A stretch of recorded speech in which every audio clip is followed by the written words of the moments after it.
Good morning. Tara, basa tayo ng ating libro guys. Kapwa ko Filipino, magbasa tayo ng ating sariling history book. History of the Filipino People by Agoncillo and Guerrero. By 05 April 2023. History of the Filipino People Part 6, The Third Republic. Topic number 29. The Cultural and Social Scene. Nandito tayo sa paragraph, The Social Scene. Basa. Antok-antok pa sila. Basa, the social scene.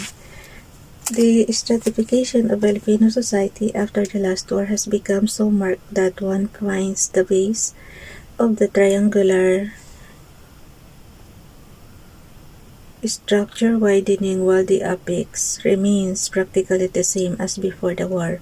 One significant change is the structure, however, is the growth of middle class. Many who before the war occupied the lower middle class rung now belong to the middle or upper middle class. The growth of the latter may be explained by the increased demand for professional services and the corresponding increase in the number of professionals. At the same time, the number of small business also increased, resulting in the swelling of the ranks of that class. This gathering strength finds ample expression in the aggressiveness with which the members of the class conduct themselves in matters of public interest. What was been loosely termed public opinion is not really the opinion of the masses or of the wealthy upper class, but that of the middle class. It is true that public opinion is and can be generated by the upper class through bribery and lobby, which is a form of bribery, but the expression of that opinion is the function of the middle class, who are tangent to the masses and therefore in a position to influence them. The upper class, composed of the uncultured wealthy, and remained practically the same as before the war, with this difference, however, that the pre-war upper class was composed largely of big landowners, whereas the post-war upper class consists largely of industrialists and big businessmen, with the landowners occupying the third place. The relegation of the big landowners of the cellar of the upper-class pyramid has been brought about first by the serious agrarian problems that beset the landowners, second by the awakening of the peasants to their rights to live decently as free men and women and their consequent demand of agrarian reforms, and lastly by the decrease in the export quotas of import Philippine products, which in the final analysis also decreases the profits of the hacienderos. These factors touch upon one another and explain the twilight of the once powerful hacienderos feudal relationship between peasant and landowner still exists, but it is loosening against the impact of progressive laws and of partial industrialization. On the other hand, the masses have multiplied to the extent unheard of in pre-war years. Increase in opportunities for employment has not yet overcome the rapid increase in population, resulting in the multiplication of the number of jobless proletariat. When one considers that a large number of school children become school orphans, that is, they leave school before or after finishing grade 4, and that they eventually become peasants or laborers, one ceases to wonder why the base of the triangular structure of society has widened considerably since the end of the war. There is then a strong contrast between the upper and the lower classes. The former, constituting an insignificant number, are earning more and more, and the latter less and less. In other words, the distribution of wealth is one-sided as to make society top-heavy. The result of such an unbalanced development of society and discontent on a grand scale on the one hand and grave social problems on the other. The first is amply demonstrated in the Hawk Balahap and the other agrarian movements, and the second in the rise in juvenile delinquency, in immorality in high places, in graft and corruption, in influence peddling, in the rise in criminality, and finally in the rise of a new class, the squatters.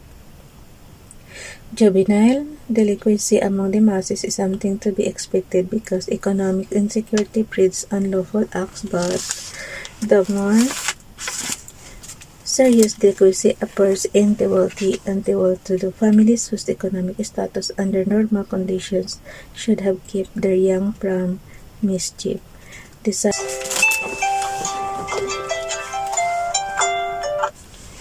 Ngayon pa lang sana ang gising natin pero nakapag-umpisa na tayo. The saddest part of middle and upper class juvenile delinquency in the post-war period can only be explained by parental delinquency, for parents in their craze for wealth and power and social position have become so demoralized as to leave their children to fend for themselves. These parents find in gambling sessions and so-called social activities outlets for their unoccupied hours and leave their children orphans in their own homes. The consequence is that the children go out into the streets to pick quarrels, throw stones at houses, break glass windows, and rob and kill for the sake of the experience. The teenage gangs that have sprouted in urban centers testify to the moral degradation of many parents of the middle and upper classes. The schools could help but little, but they are powerless without the active cooperation of the homes. Some of teenage gangs study in exclusive schools where religion is a paramount subject. The last war, which was left its ugly scars on the people, has made men and women in general callous. The Spanish noble term delicadeza has joined the realm of fiction, where before a public official would not hesitate for a moment to resign from his post from his post at the least intimation of lack of confidence or of adverse public opinion. To the public functionaries do not care for public opinion and morality and cling to their positions like a leech. In more senses than one, a change in moral values and climate has taken place so that public officials who should and are expected to conduct themselves in a manner befitting their exalted positions carry on illicit relations with backstreet women with complete abandon and even go to the extent of parading their catch without qualms. This has come to pass to the people who have lost their sense of proportion, secretly admire the callous disregard of morality, and hence indirectly encourage public officials in their extracurricular activities. The Filipinos' capacity for indignation has suffered an atrophy. Graft and corruption and influence peddling are the twin results of a desire to become rich overnight, since to be rich is to be respected and envied. Graft and corruption had existed before, but the malady reached its crisis in the post-war years when opportunities for sudden wealth increased 1,000 times. The national and individual experiences during the enemy occupation, no doubt, are largely responsible for this tendency. It was during the occupation that many have-nots, whose wits had been sharpened by poverty and social and economic dislocation, entered the buy and sell trade and in time graduated to the ranks of the haves. They paraded their wealth and threw lavish parties in the midst of panic, disaster, and extreme poverty. The least fortune could only stare in amazement and envy, but when the opportunity presented itself after the war, they who had learned the bitter lesson of poverty joined the ranks of the sharpers and the cheats is desperate bid to improve their economic status. Thus the origin of the new rich, not accustomed to the finer things of life, the new rich now give gargantuan parties, send their innocent children to exclusive convent schools, organize bogus assaultos, and tantalize the have-nots with their ill-gotten gains. All this is being done to wipe out their proletarian background on the one hand and to impress gullible society with their power and influence on the other. The extreme poverty that occurred in the backwash of war has given rise to starvation in some communities and to criminality. The unequal distribution of material possessions in which the rich wallow in wealth and the poor in filth is one of the reasons for the rise in criminality. It is true that there was too an unequal distribution of wealth before the war, but the inequality is so marked in the post-war era that its social consequences have been correspondingly magnified.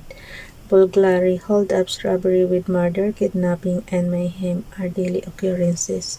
There is so much moral degradation that even in the National Penitentiary, where convicts are supposed to change for the better, the inmates turn their excess energies to busting one another's head and to escaping under the bare noses of their guards. Apparently, iron bars do not make a prison, for those are used to by the convicts precisely to escape to freedom and to threaten society with their presence. Poverty has also given rise to a new class known as squatters. Social mobility during the last 2 decades has been from rural areas to urban centers.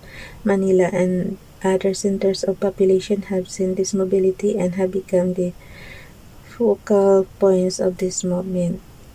The result is that the urban centers have become too small to accommodate the immigrants. The opportunities for marginal existence in the urban centers generated by the development of miniature industrial complex have been the primary factor in the movement. Since the urban communities lack sufficient housing facilities,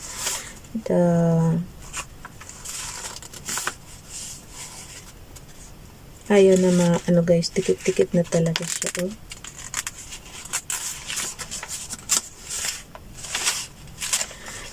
The immigrants occupy public and private lots on which they build their frail barong-barongs. Such is the number of squatters that unscrupulous politicians, thinking only of the squatter votes, take up their cause and fight in court to protect the rights of the squatters, to ignore the rights not only of the community but also of private individuals. Many squatters, however, are not indigent people. They are well-to-do men who take advantage of official laxness to stake their claims to the public domain when the latter is subdivided for sale to the public. The well-to-do squatters sell their rights to the highest bidder. The immigrant squatters have posed a problem to the community, for their houses are fire hazards and their surroundings a threat to public health. More than the problem of safety and sanitation, however, is the moral problem involved, for some squatters' areas have been transformed into paradise for women of easy virtues. The city of Manila, under its energetic late mayor Arsenio H. Lacson, partially solved the problem of relocating with the help of the Social Welfare Administration the squatters to areas provided for by the national government. His successor, Mayor Antonio J. Villegas, courageously drove the squatters of the walled city to the hinterland.